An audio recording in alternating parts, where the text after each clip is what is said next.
அந்த 4 பேர்கிட்டயுமே ஒரே ஏஜ்டு பிள்ளைங்க. எனக்கு தெரிஞ்சு ஒரு 7 மாசம் 8 மாசம் அப்படிதான் இருக்கும். ஒரே மாதிரி பிள்ளைங்க 4 லேடிஸ் வச்சு பிடிச்சி எடுக்கிறாங்க. அதுவும் அந்த பிள்ளைங்க வந்து தூங்குன நிலையில இருக்கு.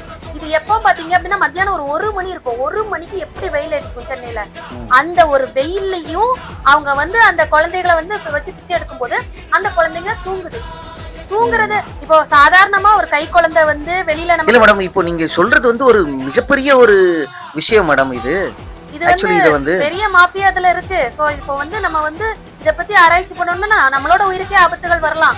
சோ பெரிய கேங்லாம் அது பின்னாடி இருக்கும். சோ நான் என்ன சொல்ல வரேன், இந்த மாதிரி விஷயங்கள் வந்து அப்ப கூட எங்களுக்கு டவுட் வருது.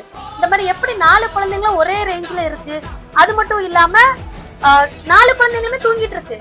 இப்போ இவ்வளவு அடிக்கிற வெயில்ல ஒரு பச்சை குழந்தை தூங்குது, நம்ம அதை தூக்குனா அதுவும் அவளுக்கு அங்க போறாளுக வைக்கிறாளுக அசால்ட்டா அப்படியே அந்த குழந்தைங்க அவங்கள மறந்தே தூங்குது. சோ அப்படிங்கிற ஒரு பட்சத்துல ஒரு சாதாரண